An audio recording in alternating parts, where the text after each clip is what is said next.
Hi, Jenny. I think you're muted. Can you hear me now? We hear you now. Okay, sorry, we're just trying to coordinate things.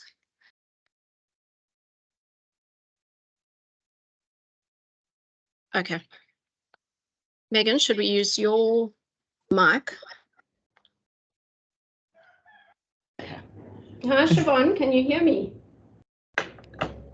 Hi, everyone. Yes, I can hear you. Aisha, can you hear us now? Yes, I hear both of you. Fabulous. Okay, we're just doing a little bit of sorting ourselves out because we've got 5 of us sitting in a room here, and then we've got a couple of people online. So welcome everyone. It's great to have you with us. And I'm very glad to hand over to Megan, who's kindly offered to present this week, this month, on the topic of bricolage, which is something that I think we have grappled with in some of our projects, successfully, unsuccessfully, I'm not sure. But let's take it away. And as always, this is very informal, so feel free to jump in with comments, add comments in the chat, put your hand up. So it's meant to be a conversation around the topic for today. So thanks, Megan, and yeah, thanks, Aisha. I see your message there. Thanks for letting us know. All right. Hi, everyone. Thanks for joining, for those who are not with us. And I feel like we've got a full house here as well, which is really nice. I'm just going to turn my camera off here. Can you all see my screen? Yeah. Okay. So this month, like Jenny said, I have decided to present a paper on bricolage. It's a 2022 paper that was published in Organizational Research Methods. I think I've chosen this topic as a focus just because it was a method that I used in my PhD, and I think I still am grappling with it in terms of it being useful, but also kind of feeling a little bit that it's a type of method that you really have to think about. And it's not like you were saying, Rona, it's kind of finding that balance between not using methods that are very recipe based or sort of very tick box orientated, but also not using methods that kind of throw in the kitchen sink as well, where you just throwing in a whole lot of methods in the hope that you're going to find something in your project. So yeah, it's something that we are discussing and what I grapple with. I also think it's relevant to the Health Communication Research Unit because we often use blended methods and use different approaches in our research. We use different sources of data, and I think not only does that create richness in our data, and that's kind of why we've always advocated for using blended methods, but I also think it creates some challenges in finding a home for publications. And because we do tend to bridge multiple areas and kind of, reviewers and editors often ask about our scope and sort of, whether we should be more purist in our ways. And I think Jenny and Claire in the past always sort of advocated for not being too purist. So yeah, but there are challenges to this method as well, and some cautions which they discuss. Before I start, any comments on the paper when you read through it? Was there anything that came to mind? Anything that you liked about the paper, didn't like?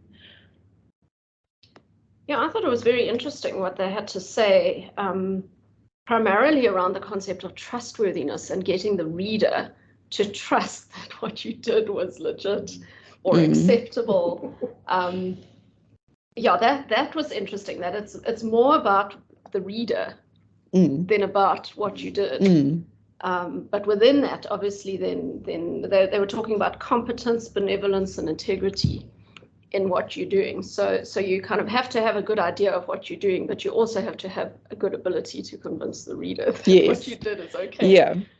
A big part of what I took home from this paper, like you said, Jenny, was sort of that transparency and being very deliberate in articulating your decision making and why you were doing methods and why you were blending certain approaches. So that seems to be a big part of bricolage, is that it has to make sense to the reader as to why you're doing things the way you're doing it. And it's not just about choosing methods, but explaining the purpose of choosing those methods. So there seems to be quite a lot of researcher reflection in the whole process as well. The other thing that I thought that they didn't really address in this article was level of experience. Because in order to do this kind of bricolage and really engage with methods and mix and match and cobble together, you have to have some level of experience and you have to understand the methods. So you can't be a junior researcher who's doing this for the first time. And that was a big omission, I think, from the article. They didn't talk about that at all. I think they touch on it, but I agree they don't expand on it enough. No. They say that you need to have mastered sort of the basics of an approach and of different approaches before deciding to blend them. And they sort of advocate for the use of templates, especially if you are a novice researcher to the area, and that it is a helpful way to help contain the project, help give you guidelines in terms of how to go about data analysis and collection. But they speak about the reviewer and the editors, if you're submitting to a journal, they talk about it needing to be more sophisticated in their way of analyzing and reviewing a journal. But I think that goes to say, that's the same as the researcher, that you need to have that expertise yourself as well, and have a level of confidence in terms of what you're doing. So, I mean, something definitely I grappled with in my PhD. I definitely got to a point where I thought, oh my goodness, what have I done? Because they were just eventually it kind of all came together, but it was hard as sort of being new to these methods in terms of borrowing and blending and trying to see the wood through the trees eventually. But even as a supervisor, I found it very difficult to guide you because I actually didn't know. I knew that it needed a bricolage approach. I knew that we were not going to go a purist route with your study. But what methods to put together, that's where I struggled to guide you as well. I think I also only discovered bricolage really late into my PhD as well. And I kind of struggled to find a term or a category of what I was trying to do. And when I came across bricolage, it kind of also was this light bulb moment for me, because I thought, there's actually a label to what I'm trying to do. Yeah. But, how effectively I did it, I don't know. and it speaks in the paper about much of this is trial and error. And learning and honing skills and that.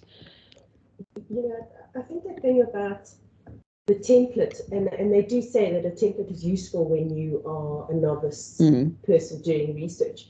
But I think perhaps the bricolage should also look at what are the non-negotiables. Because I think having no structure is very difficult because to your point, both as evaluating it and also reading it, because I think it's not just your peer reviewer who reads your article. It actually should go out to people who are novice researchers. Exactly. And there needs to be some framework from which to evaluate whether it's worth something or not. Yeah, absolutely. And in the article, they talk about how templates and bricolage are not necessarily mutually exclusive. That you definitely can use methods that have guidelines or have like a template-based approach within a broader bricolage study. But I suppose what it's forcing the researcher to do is kind of think about your methodology and why you're doing it. And that's what I got from the paper, that it forces you to think about your methods rather than just blindly following like a tick box approach. And to really think about your research question, because if you think about the methods are always going to come out of the research question. So finding methods that really suit what you're asking. Yeah. I was interested by the issue of the research question, that sometimes that they change as you proceed with the research study. And I've heard that before, but I've never been brave enough to admit. So yes, I really need to say this. Yeah, exactly. So people say yes, at the end you make recommendations for future research, and that's how I've managed what I think I should have done in retrospect. But I've never been brave enough to change them and admit to it.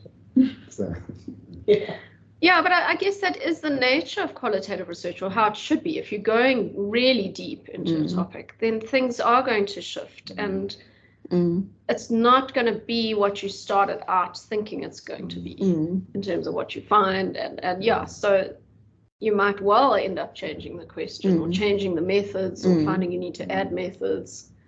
And, yeah. And I suppose qualitative research is meant to be inductive. It's meant to be guided by the data, which I think can be challenging if you've got this proposal with the set question of what you're aiming to look at, and then things shift.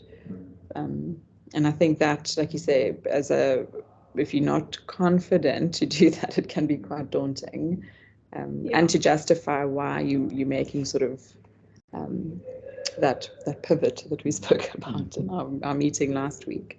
And yeah, I mean, a good example maybe of changing the research question is Sonto's project. That's what I'm thinking of. Yeah, so we started off saying, or she started off saying, okay, what would a mobile mental health app look like for adolescents? So her whole study is around mobile mental health apps. And for her last phase of data collection, she was going to go in last week and do storyboarding with adolescents around what should an app look like. And when we sat with her a few weeks ago and we did a data analysis session, we realized that apps are just not even on the page of possibilities. So we had to shift her research question and say, well, now she needs to do storyboarding and workshopping around what basic supports might be useful in general for mental health.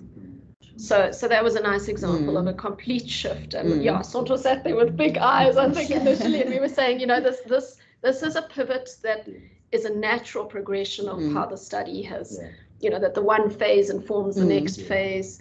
And that, the qualitative research, it allows for one to shift. Yes.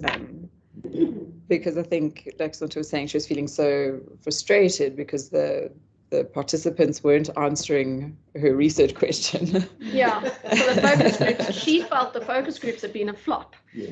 And we were saying to her, no, they're not a flop, they're just pivoting you into a different direction. They're answering, they are providing answers, the answers are just different. Yeah. Not what you You're being guided by the participants. But what it requires is bravery, because then she had to sort of take a very deep breath and reorganize and shift completely in terms of what she planned to do with data collection. So. And I think that's where research has gone horribly wrong in the past. Is that you're trying to squeeze something into your view and to get your qualification. It's all about you. Exactly. That insider outsider thing. Yeah. You know. Exactly. Actually, it's not about the people that you're researching. Yeah. And what are you really doing with the research, and who is it helping somebody or not? I think what was also quite interesting with this article was the examples they cited. So like that one where they spent like 4.5 years at an organization just doing ethnographic work, interviews, focus groups, looking at organizational routines, but over such a long period of time, so much data. Yeah, very intense. No. I feel better about my paper. That's slow research. Yeah. So I've just prepared a couple of slides of sort of point or sort of take home messages that I took from the paper. Really, I suppose the question around qualitative research methods is, where does one begin? There really are so many different types of methods, different approaches. There are many overlaps. There constantly this development of new or tweaked approaches, and there are different theoretical lenses. So as a novice researcher, this can be really overwhelming, and trying to find a method that's appropriate, and also that is not too narrow, but also, isn't too overwhelming in the same breath. Sorry, Megan, I don't think it's shifting on my side. Oh. Is it shifting on other people's? I'm still seeing the yes, sorry. We're still seeing the opening one. Okay, let me stop and reshare. Sorry about that. It was moving on my side. That's yes, it is moving on yours. I was happily chatting away to myself here. You might be able to, if you say share, then you can share from PowerPoint, and that might be a bit easier. Share from Not from the window. PowerPoint. Otherwise, upload it from your computer. So browse OneDrive or browse your computer. I see. Yeah. Yeah, and then it will embed it into the presentation. Okay, sorry everyone. I'm learning. Zoom is much better. I've had really quiet. I've had dramas with Zoom. So yes. Oh gosh. No, Jenny, now I'm confused as to where I am. I just don't get technology and it doesn't get me. And having to switch between different platforms, then I'm No, lost. people must Yeah. pick one. And the world must do that. Yeah. Oh, there we go. Well done. All right. Super. Is it moving now? Yes, it's Well moving. done. Fantastic. All Okay. right. Okay. So yeah, just to say the qualitative methods are, there are lots of different types, and it can be quite a challenge in terms of choosing an appropriate one. So basically, there are lots of different methodologies that use templates or sort of guidelines in terms of how to collect your data. You know, I know they've used the Joya method here, but I'm thinking of Braun and Clark, or sort of ones that are sort of more structured in terms of providing guidelines. Although Braun and Clark would say they don't offer a cookbook. No, they don't. But they do have But steps. they do have steps. Yeah. And I know personally, I find that quite helpful, especially if I'm new to the method. And some of the pros in terms of using these guidelines or templates is that it provides a suggested way to design, collect, and analyze data. It can be less overwhelming. It provides support for new scholars, and it can help simplify the complexity of qualitative research. Also, what the paper noted is that some journals are suggesting the use of templates because it provides some sort of guidance for the reviewers around quality and I suppose transparency in terms of how things were done. Some of the cons or some of the critiques around templates is that it tends to be quite formula orientated or tick box orientated. It can be quite narrow, and that it may miss important contextual features. And that's also, like Braun and Clark, like you were saying, Jenny, is that these templates, or, you know, like, for example, thematic analysis, there are lots of ways of doing thematic analysis. So there's not just the assumption that if you're doing thematic analysis, there's one way to do it. Yeah. There are different ways and different approaches, and it really should be more of a tailored approach depending on what your research question is or the context. And the type of research or data that you have, because sometimes we do have quite superficial data in studies, and other times you get really rich data that you can do more with. Yeah. Yeah. Some of the other cons around templates or using one particular approach is that it can sometimes be a little bit inflexible and intolerant to other lenses. I'm thinking as well of conversation analysis, and we've always argued that context and looking at the broader interactional features and space and participants is really important, not just looking at sort of the micro things or the minutiae. And, you know, we've sometimes been wrapped over the knuckles by saying we're going to be using thematic analysis or interviews and blending it with CA methods, and that the researcher is not fully immersed in their decisions is also thought to be one of the critiques. Yeah, so I guess it really does come back to that point of very carefully interrogating the reasons why you are doing what you're doing. Yeah. So bricolage, they refer specifically to methodological bricolage. I've borrowed here from Rogers as well, which is not from this paper, but bricolage is an approach to research that involves borrowing from multiple, sometimes opposing theoretical and methodological perspectives to engage with complex research questions and to achieve meaning making. Pratt, I've just taken some direct quotes here. From the paper, they discuss it as an alternative organizing metaphor for describing qualitative research methods, which involves authors selecting analytic moves tailored to their research objectives.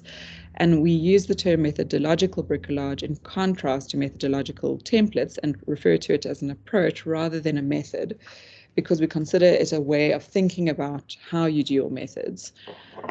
So they use this term methodological, and that it's a approach rather than a method, and it really encourages the researcher to think about their research question and how they are going to answer it in the best way possible. It made me think of chess moves when they're talking about analytic moves. You know, that it's very structured, very strategic. Yes, strategic is a nice word. Yeah, I was thinking of deliberate, but strategic. Yeah, it's not just oh well, I think I'll throw these things together. Yeah. Exactly. Yeah, so I think it goes back to that point of that it actually takes quite a lot of insight and expertise. And it's not a throwing in a kitchen sink approach. Although they did use the term cobbled together, they kept on using that, which to me, which yes, yes, but then it doesn't kind of align with their metaphor of moves, which, as I say, I'm thinking of chess, you know, so this cobbled together versus analytic moves. I used in my PhD, I used a tapestry, sort of weaving together of this sort of really complex tapestry, and that I suppose there has to be some structure, and you know, if you're trying to create a picture, there has to be some structure and order and thinking about where you're putting all the pieces and that, but it's borrowing and blending of a lot of complex things. So we were advised years ago to call it a hybrid approach. But yeah, bricolage sounds, I guess, more rigorous than hybrid. Hybrid sounds blended hybrid. It made me think about the metaphors that you use to describe what you do. Yes. And so you talk about tapestry that is more refined, and so probably carries more credibility than bricolage, or you know, cobbling things. Cobbling. I was thinking, so I think people talk about whipping cream. You know, so using cooking metaphors to talk about how you analyze your data. So maybe you need to choose sophisticated. Yeah, maybe it will go into that trustworthiness of the reader. Do I believe this person that they know what they're doing? Mosaic. So Rona and I, we do not like these cooking metaphors because we've been battling with a chapter for years now, back and forth for editing. And they keep on using this cake metaphor, and it's not quite cooked and it's not quite baked and it needs a bit more rising. Like, enough now, no more, please. Just eat it. It will do. So the question really is the weaving of methods. Is it chaotic, or does it actually create some sort of harmony? And the cons of using multiple methods is really too many cooks in the kitchen. The focus in the research process may become unstructured or misaligned. It can be overwhelming for new researchers. Publishing may become restrictive due to the preference for purist or more traditional approaches. It requires expertise and additional insights from journal editors and reviewers, and like you say, the researcher themselves as well. It tends to be tedious and messy. The method sections can be really long. If I think about my PhD, I think I rewrote that method section about 1 million times and still never felt comfortable with how I explained it. It really is, it can become quite tedious, and the word lengths become an issue. And there really can be a challenge in pulling it all together into some sort of coherent manner. Yeah, I think one of the other challenges is that one feels the need to say what I'm doing is like this approach that's well known, that's published.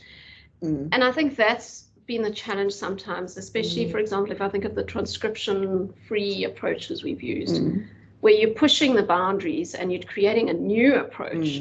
And people don't necessarily understand that, except that it's much easier to attach to an existing method and say, this is what I was doing. And it feels safe because you've got something to reference, you've got... For the reviewer. Yes. It's like a legal precedent. Exactly, It really is. And now you've created this new way of doing things. But then you've got to explain it so carefully. So some of the pros of using bricolage is that the world is complex and it cannot be studied through a single lens or and it really requires a more holistic approach to understanding a research question fully.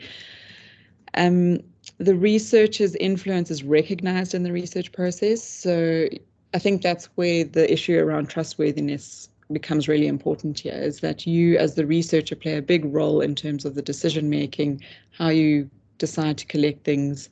And I think you need to constantly be transparent in that process to the reader in terms of how you're doing things. And it needs to make sense to the reader as well. If you're using methods that just seem haphazard or don't make sense in terms of how you're going to answer the research question using these methods, I think that will become quite apparent, and then I think your whole argument of using bricolage might fall apart. Pratt believes that it supports the foundational assumptions of qualitative research, that at its real foundation, qualitative research should offer diversity in methods. It should provide agency and voice to the researcher, and it really should allow being creative in your design, which is kind of why qualitative research is so great if you compare it to quantitative research, in that it answers different things and it allows a researcher to be flexible, to tailor methods to answer very particular questions within a very particular context. And that's what I liked about the paper, in terms of that it kind of highlights those basic principles of qualitative research as well. And I guess the creativity element for me is where things get quite exciting. Yeah, I must maybe dig it out and circulate it, but there's an article, I think the lady's surname is Saint-Pierre, and she's written an article about postmodern qualitative research and the need to really start pushing boundaries in terms of how we're doing things, so that it's matching the kinds of research questions that we're asking, the kinds of contexts we're doing research in.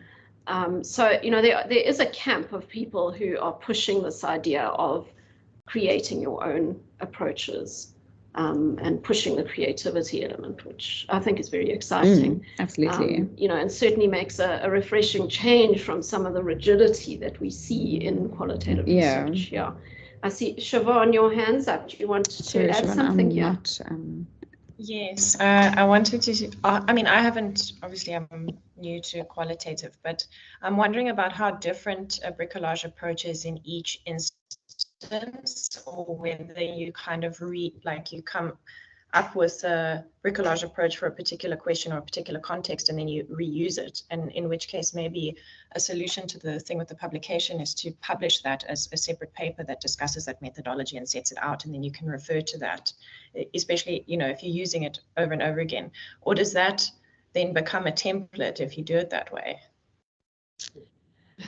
Yeah, I think you answered an important question, because I think, Siobhan, although it does, err towards the side of becoming a template, I do think that templates are helpful, and it provides a foundation as to how to approach a method.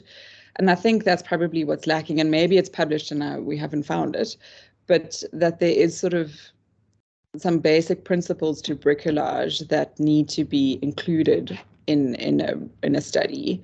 And it's not necessarily, it still allows flexibility and creativity and tailoring, but perhaps these are some points that would be helpful to a researcher to sort of help with the trustworthiness of their approach.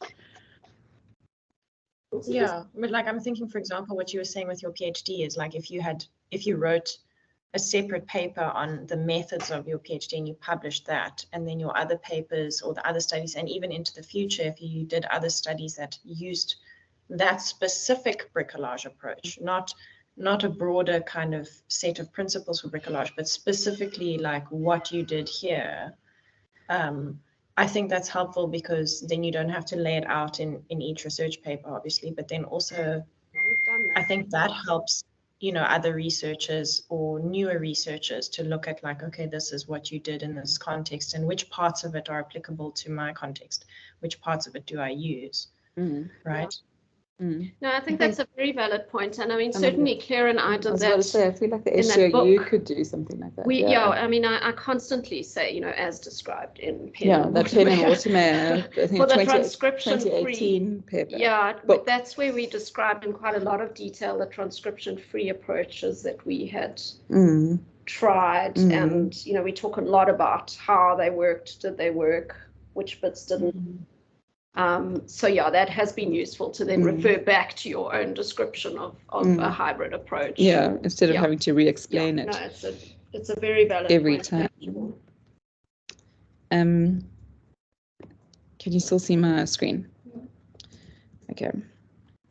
So what they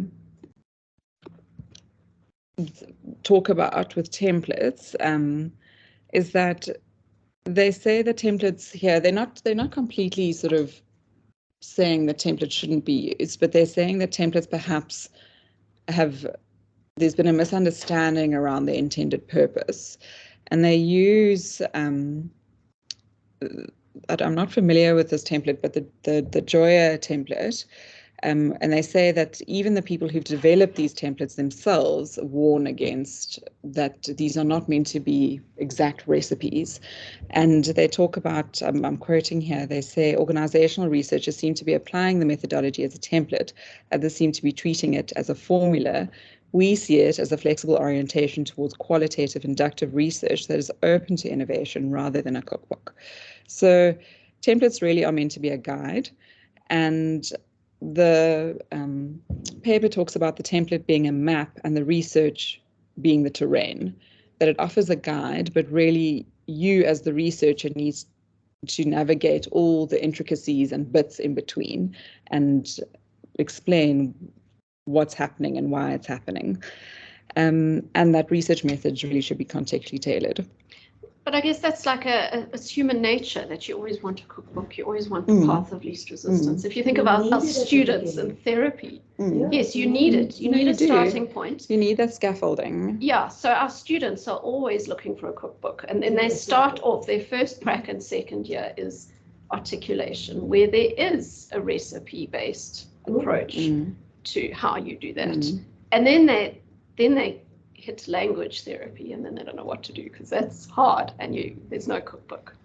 And yeah, but there are sort of principles. There are principles, that's what they say. And, you know, I think one of the things that they didn't actually maybe emphasize in enough detail is that this reinventing the wheel. You know, you know, that's what I think templates help you avoid. Yeah. And I think it's to Siobhan's point as well. Yeah. Because it's incredibly time consuming to like make all the mistakes and figure it out and when there is already when somebody else has done it before you, actually you can just learn from it. You know what I mean? The second time we do something is a whole lot easier. Yeah. Yeah, for sure. Yeah. Definitely.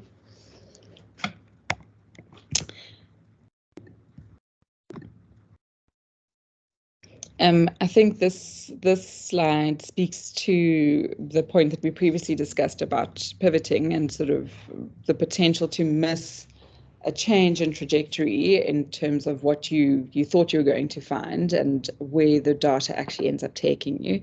Sonta, we used your research as an example before you came here. It's a great example. Yeah. To say that you know, again, Pratt tends to critique Joya, where it says the Joya method talks about the importance of a well-specified, rather than a general research question. However, common to many inductive studies, research questions may change. Such moves are often critical in conducting the research, but they are not explicitly accounted for in the Joya method or any template. Leaving these moves out to hew closer to a template would be misleading and would deprive readers of knowledge important to doing inductive research. Although the elegance of a simple template makes the process appear less messy and more apparently predictable, it can mask the complexity of qualitative research and the potential of the data. It might also guide the researcher into a less promising part of the data that errs on oversimplification. So again, kind of really listening to your data and to your participants and being able to have the flexibility and courage to shift your methods and research focus accordingly. So I think this is something that was an important take-home part of the paper, was that really establishing trust in your method, if using bricolage, is really important to the reader. There really has to be a proof of competence, integrity, and coherence in terms of what you're doing.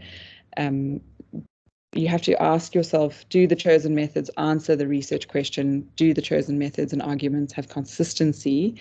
And do the chosen methods complement one another or make sense? And then I think what's important is that there has to be some sort of awareness of ontological differences and cohesion. You know, if you are using different methods that really have very different views of the world and how things happen, there can be that tension and potentially trouble. Or, you know, do you honor that they are coming from different lenses and you are looking at the data through those different lenses in order to understand a concept more holistically? So there's no perfect answer. It's more about you grappling with these questions and trying to make sense of what you're doing. And really there needs to be clear explanations and reflection for the methodological choices and processes, and that can enhance trust. And engaging with the data and the theory is really important. And they had an interesting term at the start of the article called conceptual leaping. And they used that to refer to. I saw that somewhere as well. And that was interesting because it's not just about joining the methods, but it's about conceptually what are you doing. Yeah. Yes. Which you often criticize for. Yes. If you think about it. Yeah. Like, what's your theory? This is going all over the place. Yes. Exactly. Yeah. They talk about bricolage. Well, some of what I thought they were talking about is that you first need to master the basics of a method before incorporating other methods. So I think there really is that warning to novice scholars around using this type of approach, is that you first have to understand each individual method. I'm not necessarily being an expert, but kind of really understanding the foundations and basics and purpose of those methods before starting to integrate and blend and add methods to each other. They quote here another paper that says, in general, I would advocate that a researcher become both familiar with and comfortable in the traditions of their choice. Once a certain level of theoretical and methodological comfort is reached, the researcher can then draw on those elements of the tradition that work best for them and that are suitable for the work at hand.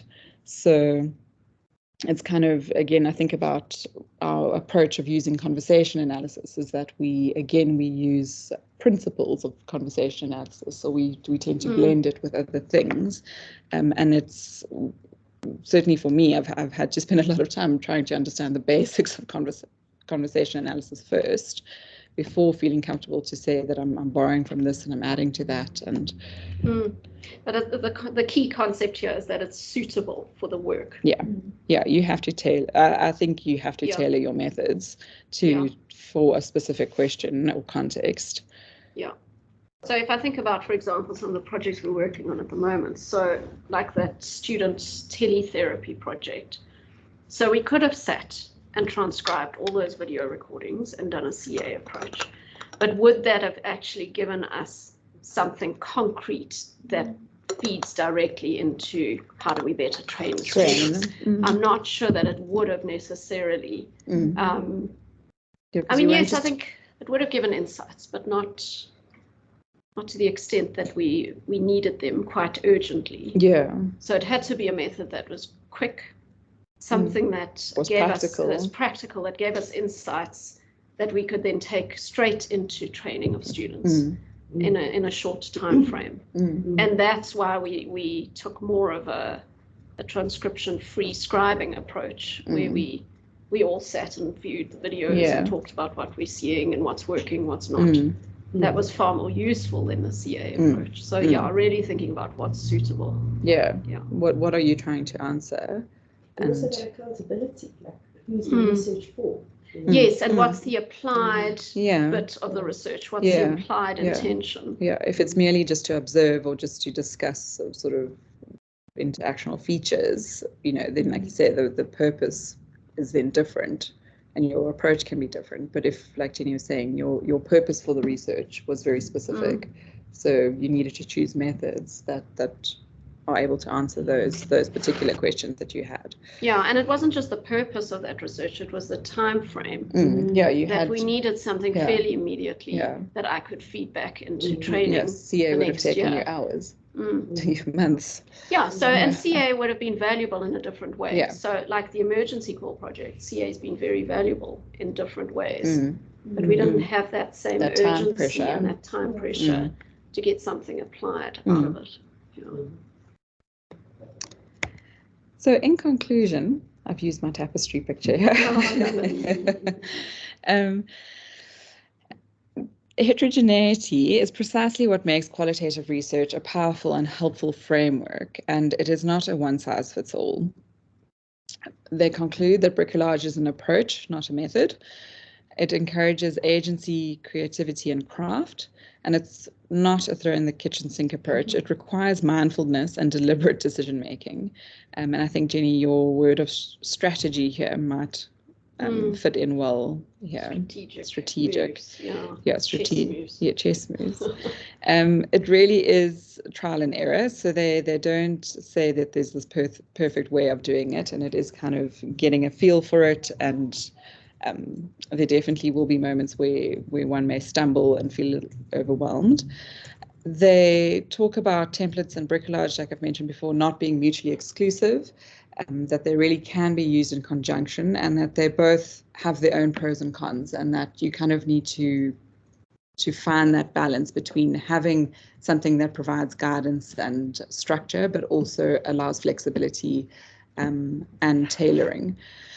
Bricolage can include lots of different methods, or it can include sub-methods within the same tradition. So they speak about using narrative, or where there are different approaches within the concept of narrative analysis. So it's not necessarily to say that you have to use very different methods, but you can use sub-methods and tailor and blend sub-methods as well. It may be well suited for research in diverse and complex contexts, and it may be challenging for researchers, reviewers, and examiners. So although helpful, it can also not work in certain circumstances and instances, and there needs to be some caution around how you go about it. And then I just had some extra readings, if anyone was interested, in terms of doing some more reading about bricolage.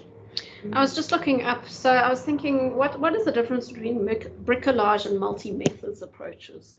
And found quite an interesting article here, which talks about bricolage being more than just multi-methods. So it's not just, oh, well, I'm going to do interviews and focus groups or different types of analysis.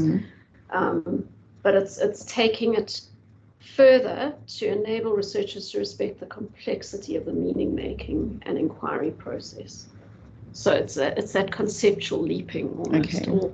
There was another term they used in this article, methodological. Yes. So thinking about the methods you use. Yes.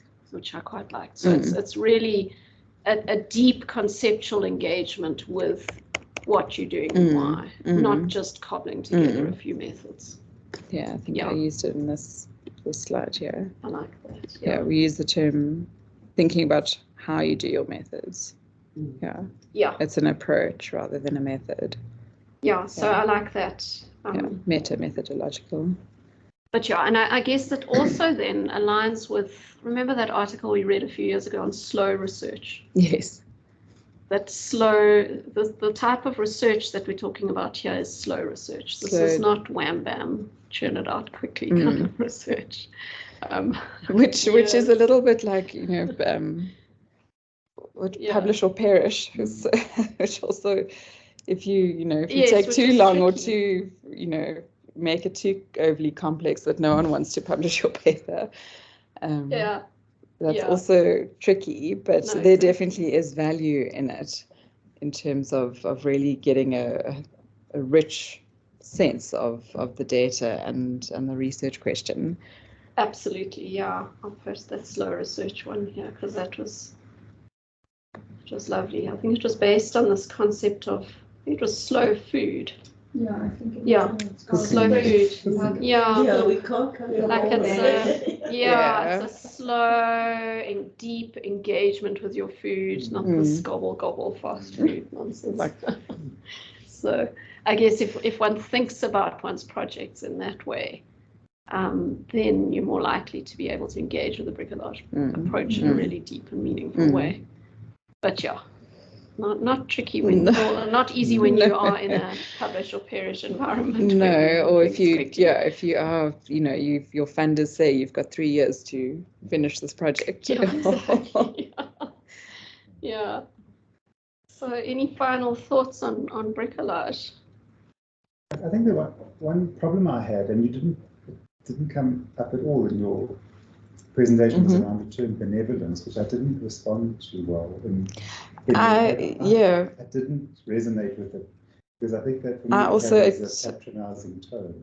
I think they were referring to something else, actually. I actually didn't. I just read it, and that reason I didn't include it in here because I also didn't feel like, and maybe I should have, put that in because it was something. But it also came up, and I was like, I'm not sure if I understand why they've used this concept of benevolence in this. Yeah, in the discussion of this paper in particular. Yeah, I wasn't sure I actually understood. No, that's why I didn't. Maybe that's why I didn't add it, because I was like, it doesn't make sense to me why they're talking about benevolence now. Yeah, because they did talk about benevolence in terms of staying faithful to the insights of the informants, which I think we all agree with that. The voice of and doing things right.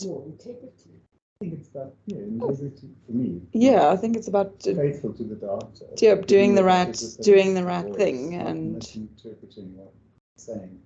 Yeah. Yeah, that's why they lost me a bit. That's why I didn't actually add it to the paper because I didn't understand why they were talking about benevolence. I'm just aware of I've been attuned to some patronizing approaches to participants that they must anonymize them, everything. There's this overly overt concern about protecting information, not revealing their identities, which I think you need to, but it can come across as patronizing. Yeah. And so benevolence for me triggered this. How would you want to be benevolent to the participants?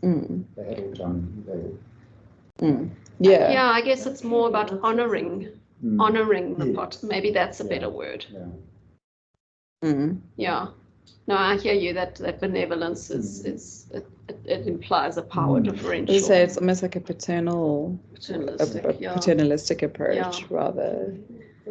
Yeah, but you'll be glad to hear, so the latest National Department of Health guidelines for ethics, they actually state in there that, some participants and communities might want to be named, and that's okay, so long as you get their consent. That sometimes you need to honor that decision. In my PhD, I got consent from our participants to reveal their names and identities, and they used autophotography, so the photographs of themselves were also not pixelated. And it did create some criticism, because when I tried to publish from that, the journals refused to, and I had to then anonymize participants, which actually betrayed the participants. Yeah, absolutely. Yeah, because they wanted to tell their story. Yeah. No, I can imagine. Yeah, I know a lot of the aphasia research. Of course, you're so worried about you always But what about getting your voice heard? This is me, and this is what I want to say. Particularly in research where you are empowering, where the process is about empowering participants. Absolutely, and if you think, for example, of some of our brain injured or people with aphasia, they want to have their name out there because they feel and they feel that they're contributing to society through research. So, it's very important for them to feel heard. Yeah, so I guess maybe we could rename that as honoring.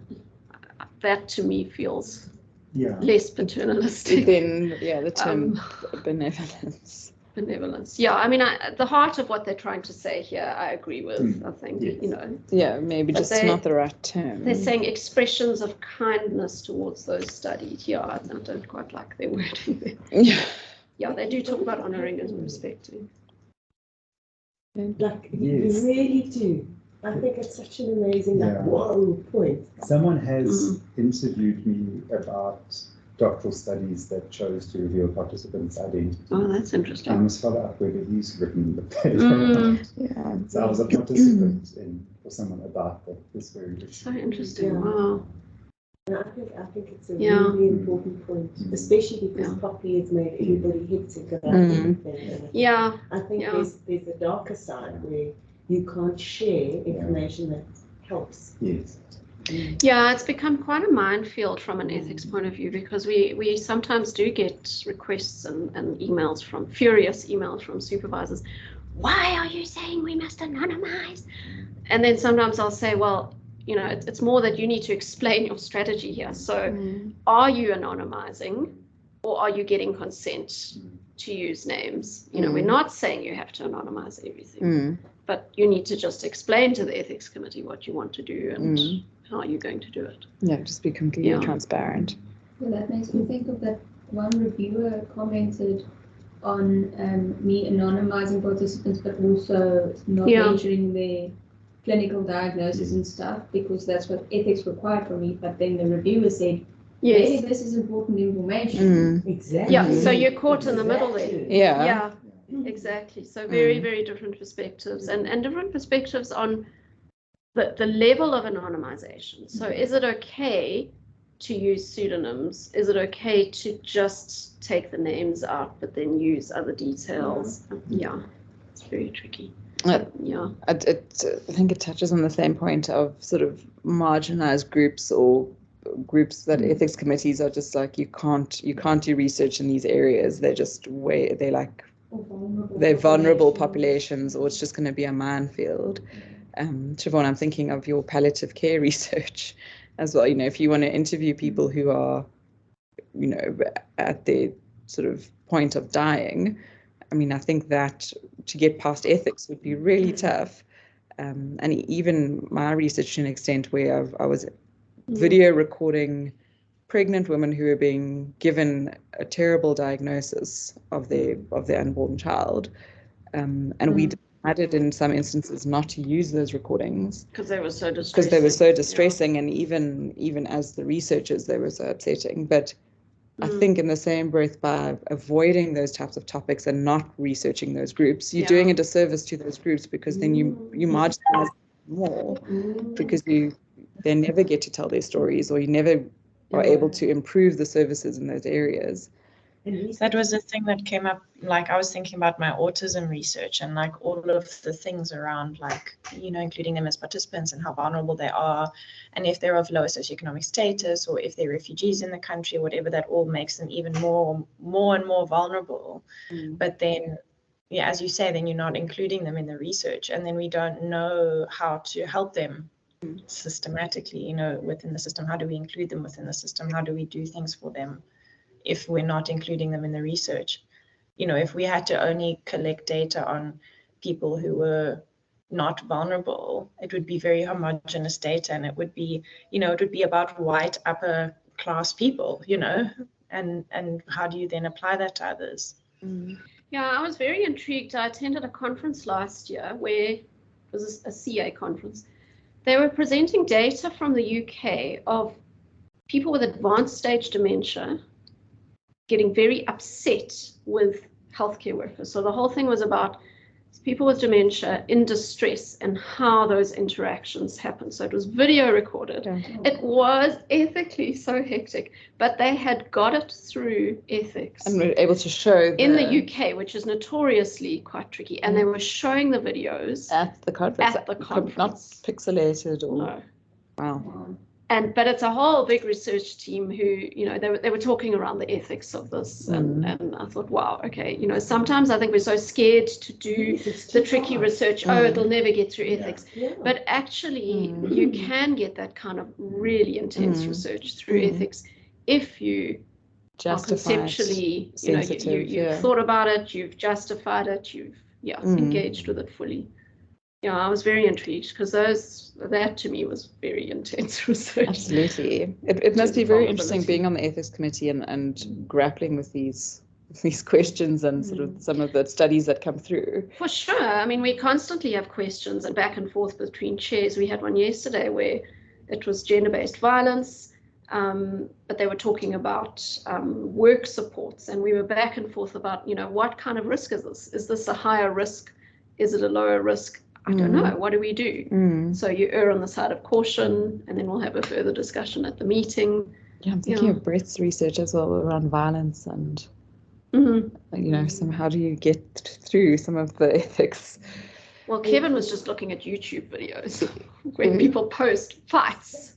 And I think that's also the question that we've got to acknowledge is who are you protecting? Because I think it's a whole lot more that you're protecting yourself as the researcher or yourself as the member of the ethics committee. Because the consequence of getting it wrong is career sits on you. So and the institution.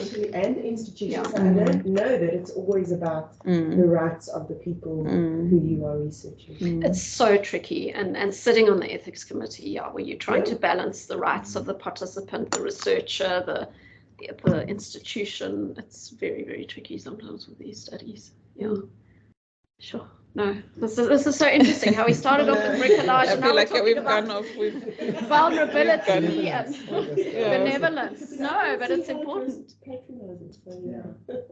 Yeah, no, it's so they actually do talk about it meaning honoring and respecting, and I think those are better terms.